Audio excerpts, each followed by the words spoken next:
right, well, training camp is almost over. Matter of fact, it might be over for some teams. But that doesn't mean the preseason is over, of course. We are getting ready for the regular season. It's just a couple of weeks away. We're continuing our look around the NFL. And we're going to talk Green Bay Packers football for the first time. I think we did it last year, but we've had an on and off kind of deal with Packers analysts, and hopefully our introduction to Luke Beller will be one of many, so we can talk more Green Bay Packers football on this network. Luke, thanks for doing this. No, thank you so much for having me. Excited to almost get to the season. It's been a long off season, preseason, and now we're almost ready to go. Yes, absolutely. It's pretty exciting, and whenever we have someone new on, we want to get your background. So right now you have a YouTube channel and also a newsletter. Matter of fact, I'm going to pop that up here. This is your Twitter page, and this is your YouTube channel at Sideline Scoop, and we have that in the ticker. The Packers are 7 practices into training camp, which means there's we've your seen a little bit of Jordan Love trailer. so far. And so I want to go. So tell us about your channel, Luke. Yeah, so I started my channel back in, I believe, May of 2020. I've always been a Packers fan, grew up a Packers fan, and just made the decision to start making videos. And so I've been doing that for about 3 years now, and just covering Packers news, rumors, all things Packers throughout the year. And so it's been a fun time. And then you also have a newsletter, and this is called the Sideline Scoop. So we'll have a link to both the YouTube channel and the newsletter for anybody who wants to check that out. Here's the Sideline Scoop Green Bay newsletter, and you've had this launched 2 years ago. So how's that going? It's going well. In the beginning, I think when I launched it, I didn't write something for maybe a year or so. But yeah, I'm definitely the most consistent on YouTube. But sometimes I get the itch to write something as well and answer different questions people have. And so it's a nice little outlet to talk in a little different way than video. And then, of course, Ourlads, as we go through this preview, this is the depth chart at ourlads.com. So we've got that all set up. And let's get started. So, Luke, this is the first season in a long time without an Aaron Rodgers or Brett Favre. So this must be quite a culture shock for Packer fans.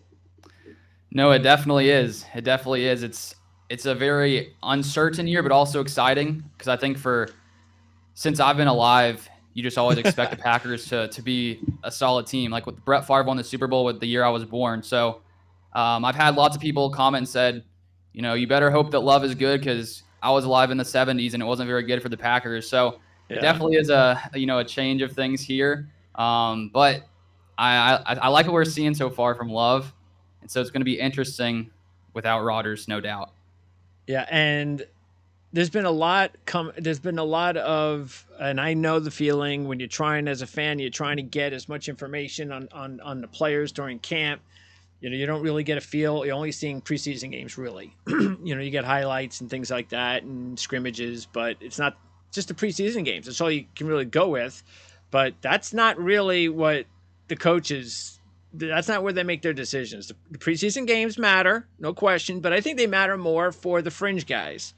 They care more about what's going on during practice, the things that we don't see. So we're getting a lot of different conflicting reports about how Jordan Love's doing in his first preseason as the number one guy. So as far as what you know and what you've seen, how do you think he's doing? Yeah, I think early in camp, lots of the reports coming out where he started off a little up and down, I would say, where he would have some really nice days per the beat reporters, and then he would have some not as great days. And so I think that, with him being the first-year starter, that seems like, I think most people sort of expect, okay, it's not going to be perfect. And I think all of us have been wondering, what is Jordan Love really going to be? But I do think in the 2 preseason games, we've seen his, the poise in the pocket, his comfortability with things, didn't look too flustered, and he seems to have taken big strides forward. at least when it comes to comparing his game back in Kansas City a couple years back. But just seeing his command of the offense, and I mean, he has some. I think he has some special abilities. Seeing the deep ball he can throw, seeing what he can do. And it's not to say it'll be perfect, but I think so far, at least for me personally, I like what I've seen overall. Because of course he's not going to be perfect. He's had some bad misses at times where he's missed a wide open guy. But I feel like as he gets more reps with these young receivers, tight ends, he's going to probably, hopefully, clean those things up. But overall, I think that he's shown some nice things overall. Yeah, well, this is another thing that's extremely important, and that is the fact that I don't think this is even a guess, but the Packers, when the season begins, they're going to have the youngest receiving core in the NFL, correct? I believe that's the case, yes. I mean, these are all five rookies one rookie and five first-year players, something like that, or four. Yeah, because I mean, Christian Watson and Romeo Doubs are basically the oldest guys in the room. Yeah, it's the second-year guys. Yeah, so it's definitely a very young room, which I think because of that, I've seen different rankings where people are ranking the Packers as the worst receiving core in the NFL, which I mean, it's possible. I don't see that right now with the talent they have and all that kind of stuff. And I think because maybe people haven't really seen a lot of them, they're just assuming they're going to be bad. Whereas I don't think that's going to be the case. But yes. Yeah, I'm drafting in my dynasty league with Draft Sharks, and we got a lot of tough, big shot fantasy dudes in there, and so it's going to be a lot of fun. But I did draft Jordan Love. So I picked him up as my young, because I had the last pick in the first round. So everybody gobbled up all the top quarterbacks.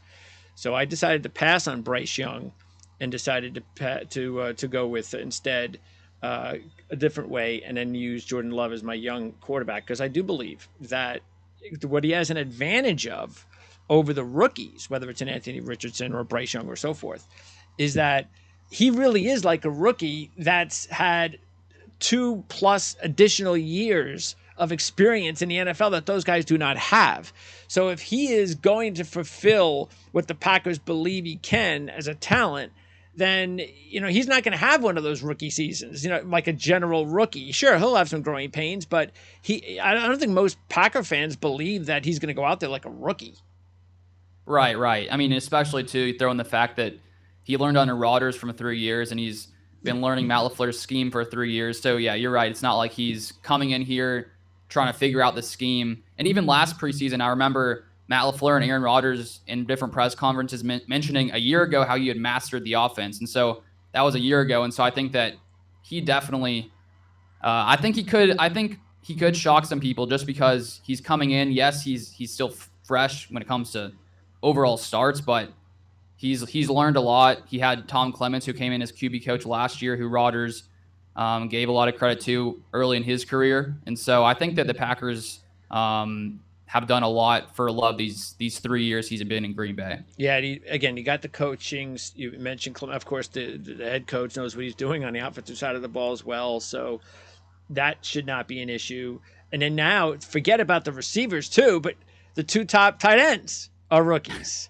I mean, it's crazy.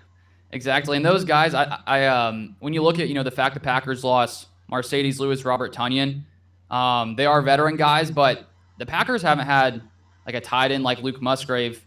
I don't know. The next best receiving tight end was probably Jermichael Finley in the early 2010s. Wow. But since then, the Packers haven't really had a guy where you thought, okay, maybe this guy can do something.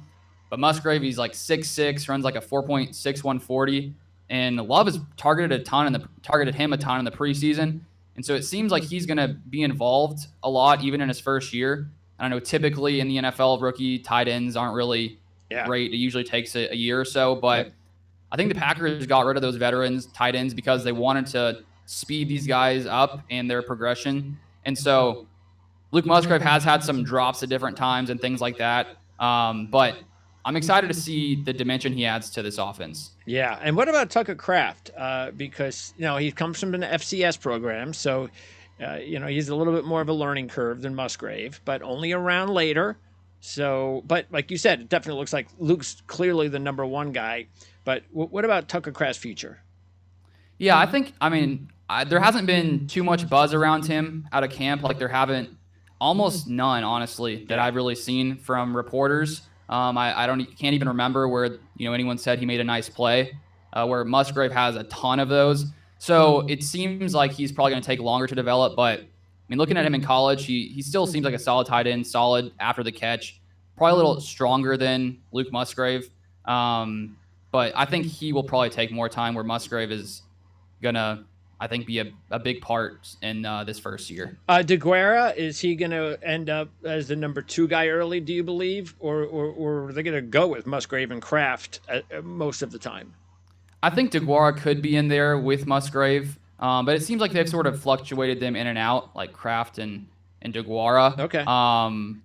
But yeah, DeGuara hasn't done too much since he's been here in Green Bay, and maybe this is a year if he is a little more, snap. I mean, but Luke Musgrave is still ahead of him, so they use him in that H-back role as well, so he can do that as well. But I think it's going to be the Luke Musgrave show at tight end, and we'll see how that goes. All right, and by the way, Watson, I don't think there's any doubt. Most people who follow the game know what kind of talent he's going to become. And that's a clear number one guy. And I'm a Dubs fan as well, by the way. I drafted him in my dynasty league. And then Reed has been getting, from what I've heard, he's been getting a good, a good grade so far early on in the process. So there's even though they're young, there's a lot of, as you said early on, there's a lot of excitement there. Yes, definitely. And I'm honestly more excited about this receiver room than last year, because yes, Lazard had more experience, and yes, Cobb had more experience, but I don't think, Cobb at this stage of his career, he's not the guy he once used to be, because he has to be at least, 30, 31, 32, somewhere in there. And Lazard, he was a solid player, but he does not have the abilities of Dobbs, Watson, or Reed, I personally believe. So I think that this tight end room, receiver room is going to be better than last season, even in the first year. All right, offensive line, and there really weren't a lot of changes. Well, look, honestly, there weren't a whole lot of changes overall this offseason when you really look at it. The Packers, I believe, they didn't have any new, besides the rookies, they didn't have anybody new on offense. They had a new long snapper, and they had a couple of new safeties, and that's it. Right? Nobody else besides rookies. So yeah, pretty much. There weren't, trying to think of any free. Nobody. Yeah, besides the safeties, there's not really any. Just tons of young talent. Yeah, rookies. So the offensive line, everybody's back, but it was really confusing when you're not in Green Bay to try to follow what they're doing there, because it seems like a lot of players in different positions and injuries and things of that nature. So what does their best five look like? Well, I believe their best five is going to be what's on there right now. Bakhtiari at left tackle. It's odd because the Packers, he's sat out, it seems like, most practices. And I think they're just trying to be careful because they don't want to risk anything with him.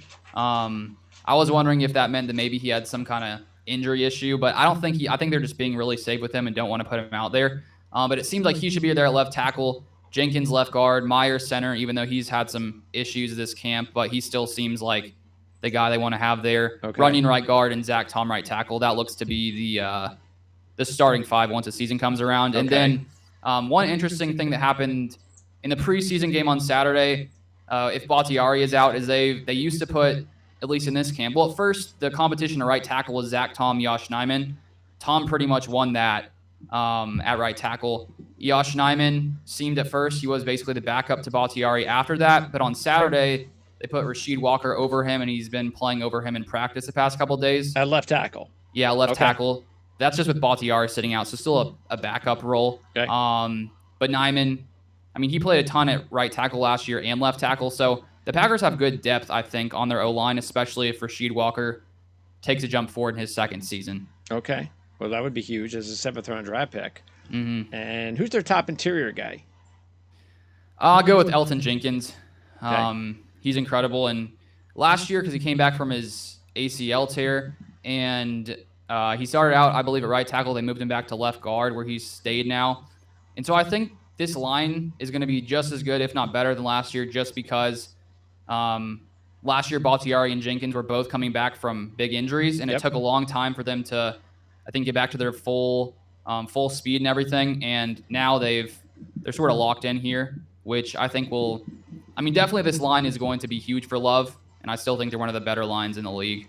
And then if anything happens in the interior, who would be the guy that, do they have someone that they can count on to come in off the bench the most? Yeah, I would say, yeah, I mean, there is a little bit more uncertainty there. Like Sean Ryan, he's had ups and downs in camp. Royce Newman, lots of downs in camp, mostly. Okay. So there is some more concern, I think, if a guard went down. But I also could see them potentially moving Zach Tom to either guard spot or even center, because he can play all five. And I wouldn't be surprised if Tom moved inside and they brought Josh Nyman to right tackle, because he's a pretty solid tackle. And I think that will probably be what they do, as opposed to putting Royce Newman or Sean Ryan in the interior. That's what I think. Yep. Yeah. All right. Then at running back, it's the Aaron Jones, A.J. Dillon show again. Is this the last year for those two together? I'm starting to believe it may be, just because to keep paying Aaron Jones what he's getting paid, and he's 28 now, and he's getting near that running back cliff. And I hope it doesn't happen soon, but I mean, it's tough for any running back to it happens to them all. Yes. Yeah, it happens to them all, unfortunately. And then A.J. Dillon in the last year of his contract. So if they did keep Jones, it would be hard to give Dillon a ton of money, which I don't know if he would get a ton of money, honestly, especially if you look at the running back market now. But it would be hard to pay both of those guys. Yep. And I don't think it would be smart either. So I don't know if they would release Aaron Jones, because he is probably one of the faces of this team in the fans' perspective. So that could get really ugly, just from a PR perspective of releasing Jones. But it may happen, and but they could also let Dillon go. So yeah, I think it could be their last year. Yeah. And the thing about Dillon is that, and I think that's why maybe he would be an interesting free agent, is because of the fact that he has really little wear and tear. So he's never been a number one guy. And, what does he have? Like barely a couple hundred attempts a year? Is that basically what he's limited to? Yeah, I think he had maybe like 180 last year or so. So yeah, because him and Aaron split it somewhat evenly. I think Aaron had maybe 30 or 40 more carries last season. So they definitely like the running with the committee backfield, just to keep both guys fresh. Yep. And do they have someone behind them? So let's say that does happen and they split and one guy stays. Do they have the guy on the roster right now that you think could slide into the number 2 role? Because the only new guy is the 7th round draft pick. And, we've seen a little bit of Patrick Taylor. Tyler Goodson had a big career at Iowa, but we haven't seen much of him so far here as an undrafted kid last year. So do you think they have that guy on the roster? I think they could. I think that when you look at this year, when it comes to the third back, I still think Patrick Taylor may win it, just because they really like him in special teams. And they've mentioned how, if you're the third back, it's not really because you're going to, you need to be more capable in those other areas besides being like a one aspect back. You need to be able to be used in all 3 aspects of the game. Yep. But 2 guys, honestly, I loved Tyler Goodson. Last preseason, he looked so good to me. And I thought if you just put him in there as a starter, he may be able to, not be Aaron Jones, but watching him, I was pretty surprised as to how explosive he was. And so he has had some injuries in camp, and he's not a big guy. He is pretty small, but I really like what he can do. Also, Emmanuel Wilson has had a really good preseason. I think he had an 80-yard touchdown run in his first week. He had some nice runs. He's very explosive.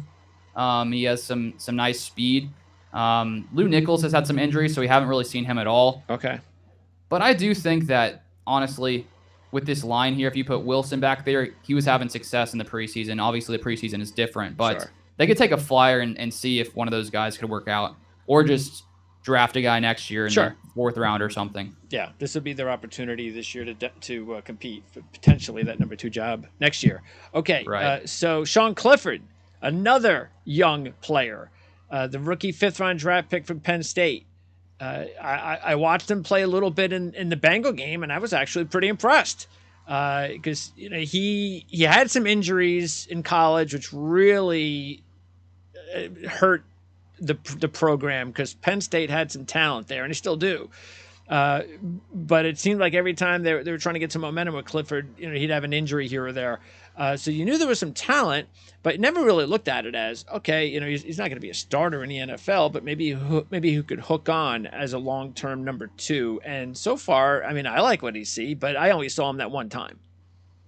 Yeah, no, he's honestly surprised me, especially watching him the first game, because I didn't really watch him much in college, but in that first game, he really did remind me of Brett Favre, just in the sense of his fearlessness. Not that he's gonna be as good as Favre, but that's why he always got hurt.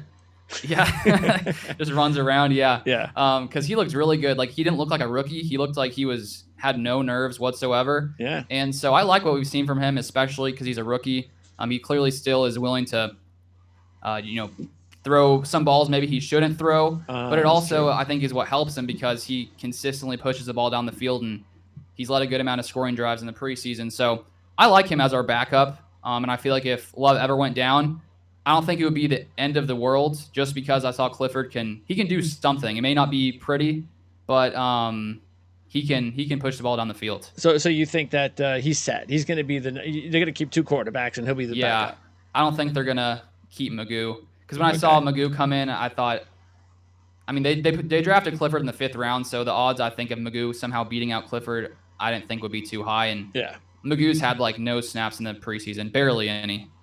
Yeah, it's really just whether or not they trust Clifford, like you said, in a situation, whether it's a game or 2, if that were to happen, unless they bring in a veteran. But it doesn't sound like that's going to be the case. Mm-hmm. Okay, so let's talk about the defense. And up front, this looks very. This looks like a defense that they did a really good job this year of adding a couple of rookies because they needed to get younger there. And so how have they been doing? I've heard some good things about Carl Brooks. Carl Brooks is a very intriguing prospect because trying to figure out where he was going to fit in the NFL going through the college tape, it was like, well, where's he going to play? Is he going to play on the edge? Is he going to play a linebacker? Is he going to play in the middle of the I mean, where's this guy playing? And it's all going to depend on who picks him. So how do the Packers see Carl Brooks, and also how's Colby Wooden done? Yeah, they've both done really well, especially this past preseason game. Carl Brooks made a ton of nice plays, and he wasn't looking like a 6th-round pick out there. And so, yeah, I guess because of his the conference he was in, maybe there was questions as to can he do it against top tier talent. But he's looked really, really good, as well as Colby Wooden, 2 guys who I think, great depth for this interior defensive line, which has struggled for years and years. But yeah, the coaches have mentioned how they've played well and made some nice steps in the interior there, and I think they're solid additions here. Are they happy about the middle? Because Wyatt was a really nice pickup in the 1st round last year, so I'm assuming they're really happy about his future. Of course, Kenny Clark is the main dude there. Are they satisfied with because they didn't add anybody in the middle, so they must be satisfied at least this year with T.J. Slaton. Yeah, I believe they are, especially Devonte Wyatt in camp. He's there's been lots of buzz around him throughout camp that he looks much better than last year.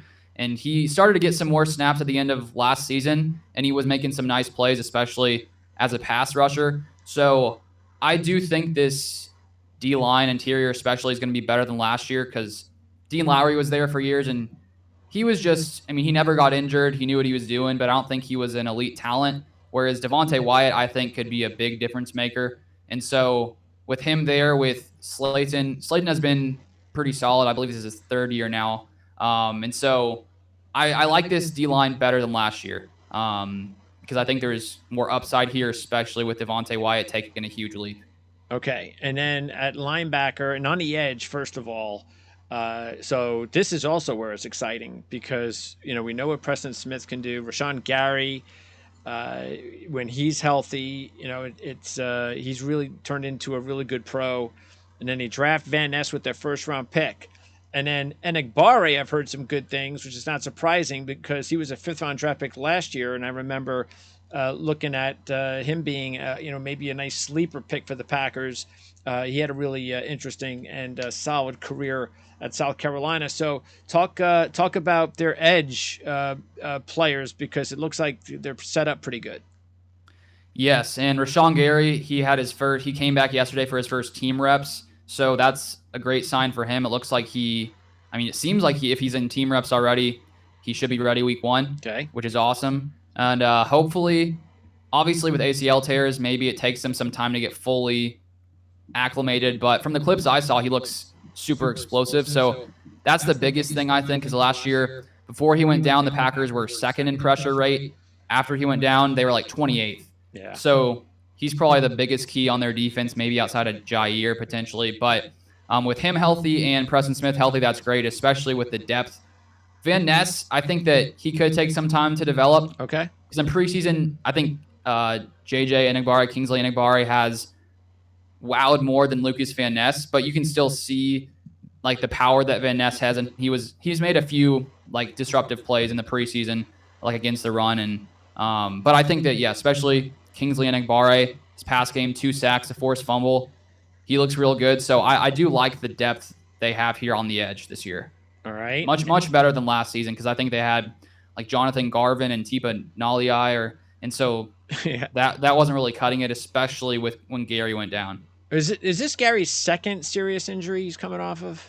'Cause I know he's been banged up before. I can't remember another super serious like ACL, unless I'm forgetting. I know he's had some transformation as well from. I don't know if it was position change or whatever it was, but because I'm a Michigan fan, so I remember when he came in and I was following him, and just seemed like there was something that was. I just recall there being a little bit of a. Maybe it was just a growth thing, and like I said, learning a different position in the pros. But again, like you said before the injury, it you could tell once the light went on, it was like, there it is. There's what they've been searching for all along. Right. Yes. So that should, and this is his. He's on his 5th-year option this year, so the Packers are going to have to decide if they. I believe they'll extend him.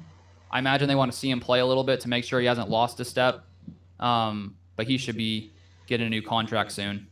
Yeah, and also inside, you've got an inside linebacker. Campbell's there, and Quay Walker. So I got to ask you about Quay Walker, of course, because rookie, 1st-round draft pick, everything was going pretty well, and then the last game, that didn't work out very well for him. So, and that wasn't the first time I heard.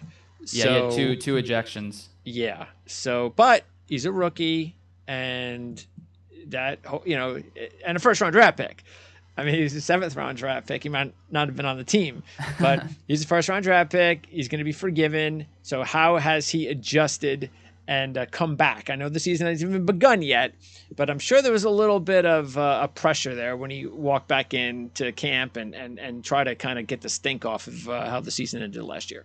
Yeah, no, I think he's gotten that off, because I actually haven't heard a thing about it. So I think people have sort of forgotten by now what happened. So hopefully, as no longer being a rookie, he learned from those 2 mistakes and will never get close to that. But I guess because the second time he'd already done it once, so he didn't learn after the first time. But hopefully now he'll be ready to go. But especially with Devontae Wyatt taking a year 2 jump, hopefully. Hopefully Quay Walker can as well, because he had lots of nice plays in year 1, and if he can really take that next leap with a healthy Devondre Campbell, I think the Packers will be much better there. Okay, and then we go to the secondary, and Alexander, he's the top dog there, and you also have Nixon and Douglas. It's quite a bit of 1st-round draft picks spent there on the outside over the years, and 2nd-round draft picks. They all haven't worked out. How's Stokes doing coming back? Because I know he's one of those guys that really hasn't developed yet. So how are they doing in the secondary? What do you think about this year's secondary compared to last year? Well, I think for Eric Stokes, he's still on the PUP list, and so there's no telling when he's going to return.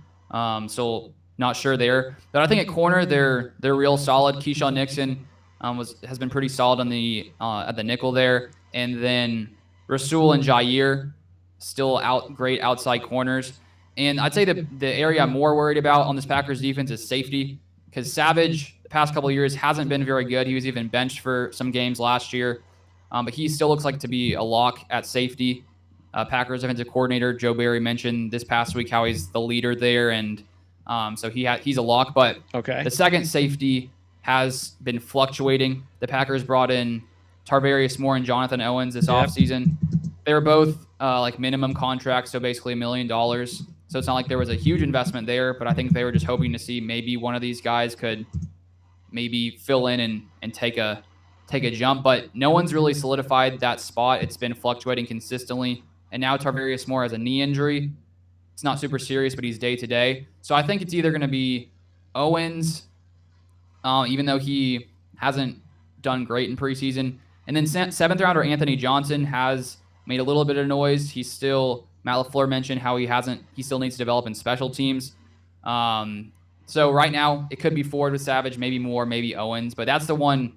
If there is one area that could really hurt the Packers defense this year, I think it's safety, no doubt. Okay. And do you think they're done and somebody's going to step up? Or do you think that maybe they make a move? At safety? Yeah.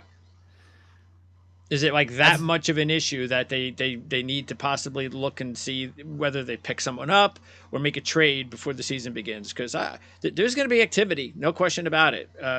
Next, what do we get? Tuesday, I believe, is cut down day.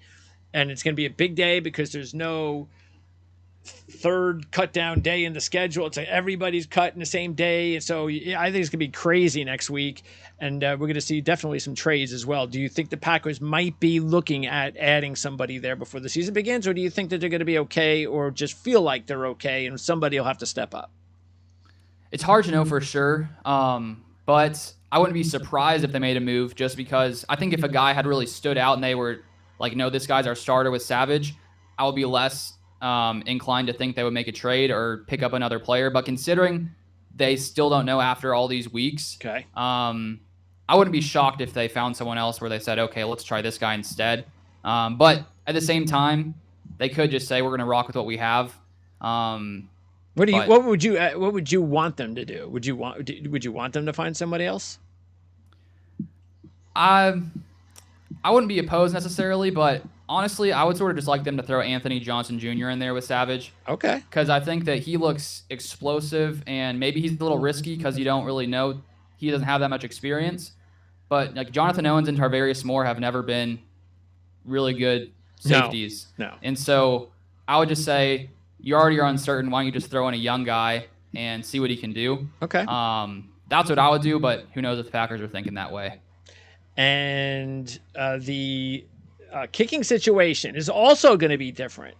So Max, correct me if I'm wrong. I mean, they drafted, anytime you use a draft pick on a kicker, that kicker has to have a really bad preseason or camp to not make the team. But anything's possible. But is Anders Carlson definitely the place kicker for the Packers now? I believe for now, yes, but he's had a very, very shaky camp, like hot and cold like crazy. In the first preseason game, missed 2 PATs. That's not good. He had a nice preseason game. The last game, made 3 kicks. Okay. But then in practice yesterday, he went 2 for 6, missing a couple 40-yarders. So that's been like a big talk here in Green Bay. Lots of people want Mason Crosby to come back. But Brian Gutekunst and special teams coordinator Rich Bisaccia have said that they're going to give him time. And I think because they spend a draft pick, they're not just going to – they're going to hope that he can figure it out, because if not, that's a huge whiff. But I think they're going to continue with him. But I imagine once the season starts, if it continues, and the Packers like lose a game because he misses like a 39-yard field goal as time expires, that's when I think they may say, okay, he's not improving. Let's try someone else. But I think he'll make the roster, Yeah, because and who knows what kind of conversations they're still having with Crosby. I mean, there might be an understanding there, especially after all this time with this guy. You would hope there'd be some understanding, communication with him. And everybody knows. I mean, that's why Aaron Rodgers is gone. Everybody knows. You got to move over for the young players. So maybe it's hey, let's give this kid a chance. But if he doesn't work out, we want to bring you back. One of those things. So don't go anywhere. I think that could be the case. That could be possible if he struggles, just because Mason Crosby still hasn't found a new team. Yeah. So it's possible. And then, like I said, a new long snapper, which doesn't, and I bring that up because it doesn't happen a lot where you get a new long snapper. Talked about this before. In the NFL, there's only 32 of those jobs. And then when you get them and you find somebody, sometimes those guys are there for 15 years. So are the Packers hoping that Matt Orzech will be there for the foreseeable future? I believe so. There's really been no talk about long snapper, so I assume it's going well. Yeah. I've seen nothing. I've seen absolutely nothing. Nothing bad, though, right? Snapper. You haven't seen any bad snaps or anything like that. Yeah, because if there were some bad snaps in preseason, Packers fans would be talking about it, but I've seen nothing, so I assume it's going well. Let's actually, I was, when you were going over the secondary, I was taking a look, because Draft Sharks is our fantasy partner, and they have this really cool injury predictor, which is basically what the players have been through and then what it might mean for them in the future. So Rashawn Gary, this is his history. So he had the ACL last year, as we talked about. He had one other injury, and that was it. And that was in 2020, and he missed a few games. One game, actually. So he really has been pretty healthy. So, it had nothing to do with injury. He has one injury in his NFL career, and it happened last year. So if you ever want to check out NFL players and injuries and things of that nature, check out Draft Sharks and just type in their name of the player that you want, and you get all this really cool injury information about the player and his career injury report. All right, so that's pretty much it. Let's just wrap up with your prediction. What are you feeling? Because the division is not it's not a top division, but it's not the NFC South. The Vikings had a lot of wins last year, even though, matter of fact, I'm going to pop that up. Even though everybody knew that was like smoke and mirrors, and they saw that in the playoff game. But still, they won a lot of games. So maybe they're forgetting about the Vikings. People think the Packers are going to, like you were saying, with the receivers, and they're so young, and their quarterback, and they're already ditching the Packers. They're thinking, oh, forget it. They couldn't go to the playoffs last year with Rodgers, and what are they going to do this year? So everybody is talking about the Detroit Lions, and that's got to be scary. I mean, if I'm a Lions fan, I'm really nervous. I mean, that as a Jet fan, I know. Because when you go to the playoffs and everybody talks you up, it's like, shut up. I don't want to hear about that. I mean, don't jinx my team. But Lions are looking good. And the Bears, I think everybody believes they're not a playoff team. They're still rebuilding. But the Packers and the Vikings, those are the two teams really. Again, everybody's probably going to pick the Lions to win the division. But the Packers and the Vikings, the difference is, of course, you got Kirk Cousins, you got a veteran quarterback, Jordan Love, not a veteran quarterback. But other than that, I still think the Packers have more talent than the Vikings. And I still expect the Packers. I really expect it to be between the Packers and the Lions. Yeah, no, I would tend to agree. I feel like most of the offseason talk, it was sort of just forgetting the Packers. Just because people hadn't seen them, they just assumed, oh, Jordan Love, what are the odds that they get another somewhat solid quarterback? But I do think the Packers can compete for the NFC North, especially from what I've seen from Jordan Love this preseason and these young receivers. I don't think it's going to be like a throwaway year for the Packers. I feel like they're going to be in it till the end of the season, competing for a playoff spot. And I wouldn't be shocked if they won 9 or 10 games. Because last year they won 8 games. Rodgers had a somewhat down year for him. More middle of the road overall. And so I think that Love will at least be an average quarterback in this scheme, with this offensive line, with these weapons, and in the chance that he surpasses those expectations, the Packers could definitely beat off the Lions to win the North. Yeah. What was the biggest problem for Green Bay last year? Like, why didn't they, they were the team. Oh, you could always pencil in Rodgers and the way that things were going, since LaFleur's been there, they're going to 12 wins, 13 wins. They got this thing. What happened? What was the biggest obstacle to them not fixing, not whatever, making that next step? And then why you think maybe that they've fixed those problems? I mean, there were a couple things. One of the big things was the offense. I still think that, with Christian Watson and Romeo Doubs being in their first year, Watson missed a lot of games, or he missed some games and some injuries to start the season. Yep. The second Christian Watson went off in November, Doubs missed 4 games. So they never really had those guys the whole season. Rodgers had a fractured thumb. So there was just, the line was getting figured out through the first part of the season. So the offense was just shaky.